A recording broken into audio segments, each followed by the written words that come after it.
Assalamualaikum warahmatullahi wabarakatuh. Selamat berjumpa kembali di mata kuliah Sistem Basis Data. Di pertemuan keempat bagian kedua ini kita akan membahas di pertemuan 4 kita sudah membahas tentang ERD atau Entity Relationship Diagram atau diagram yang menggambarkan hubungan antara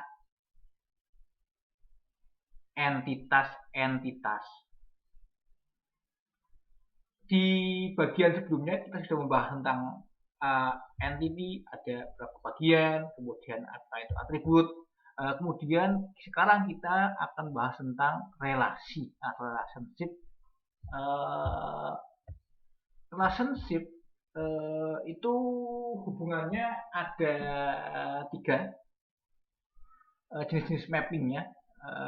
Satu itu one to one, kedua itu one to many atau many to one atau one to many atau kebalikannya itu kan ya. Selanjutnya adalah many to many. Kemudian representasi dari entity set adalah entity set direpresentasikan dalam bentuk tabel dan nama yang unik. Setiap tabel terdiri dari sejumlah kolom, di mana masing-masing kolom diberi nama yang unik pula. Kemudian participation constraint menjelaskan apakah keberadaan suatu entity bergantung atau tergantung pada hubungannya dengan entity lainnya. Kemudian ini terdapat 2 macam hubungan. Satu itu total participation constraint, kedua adalah partial participation.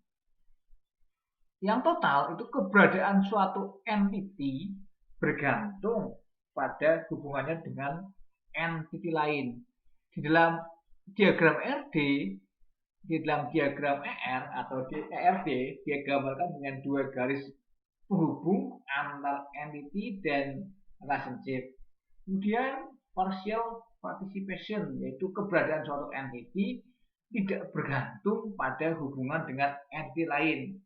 Di dalam diagram ER digambarkan dengan suatu garis penghubung.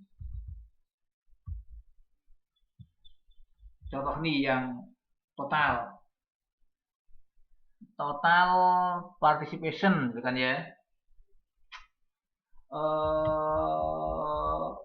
Keberadaan suatu entity tergantung pada hubungannya dengan entity lain. Di dalam diagram R digambarkan 2 garis penghubung antara entity dan ini.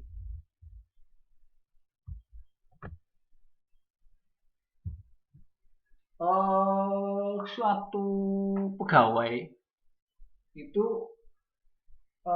pasti kerjanya itu punya bagian. Suatu pegawai pasti kerjanya itu punya bagian, misalnya di kantor, misalnya yang paling gampang di kantor kepala desa. Di kantor kepala desa, tiap pegawai pasti punya bagian, dan di bagian pasti punya pegawai. Contohnya kepala desa. Kepala desa pasti ada kepala desanya. Sekretaris desa juga ada bagian, misalnya ada bagian nama bagiannya kepala desa. Berarti pasti ada pegawai sebagai kepala desa. Kemudian ada bagian sekretaris desa. Pasti ada pegawai sebagai sekretaris desa. Itu di situ sangat tergantung. Kemudian partial participation, misalnya ini ada suatu pegawai di kantor. Nah, pasti punya bagian, kemudian punya pekerjaan. Pekerjaannya itu di proyek. Tapi bisa juga pegawai ini bukan kerja di proyek tapi kerja di bagian mana, itu kan jadi hubungannya adalah tidak bergantung pada satu bagian itu. Kalau bagian itu kan pasti harus ada pegawainya, pegawai juga pasti harus ada kerja di bagian mana. Tapi kalau pegawai kerja di proyek yang mana, itu kan bisa jadi di proyek, bisa jadi bagian mana. Jadi ini yang partial participation. Kemudian indikator tipe asosiatif. Indikator tipe asosiatif objek berfungsi sebagai suatu objek dan suatu relationship, ya kan ya. Misalnya siswa dengan kursus, ada siswa ada kursus, itu kan tadinya siswa itu hubungannya kan mendaftar, nanti mendaftar ini berubah menjadi sebuah tabel, sebuah entitas tersendiri, namanya pendaftaran, ya kan, pendaftaran.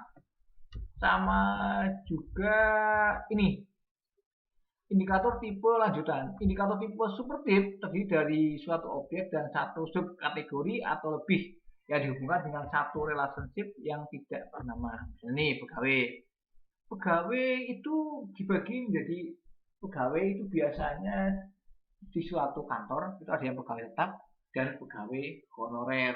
Itu kan nanti hubungannya itu tidak bernama, pegawai tetap dan pegawai honorer, hubungannya tidak bernama. Kalau yang atas ini kan hubungannya antara siswa dengan kursus kan mendaftar gitu kan ya.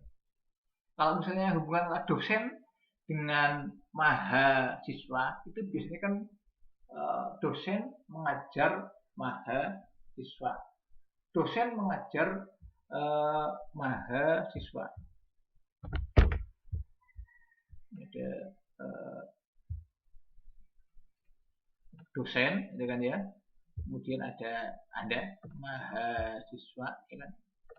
Mahasiswa hubungannya kan hubungannya itu kan nanti di sini adalah dosen mengajar mahasiswa, tapi nanti jadi suatu entitas, ya kan ya.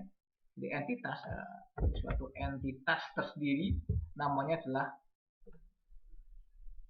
ini lagi. Nanti hubungan adalah perkuliahan. Jadi di sini dosen mengajar mahasiswa, tapi di sini jadi suatu entitas tersendiri, namanya adalah perkuliahan. Gitu.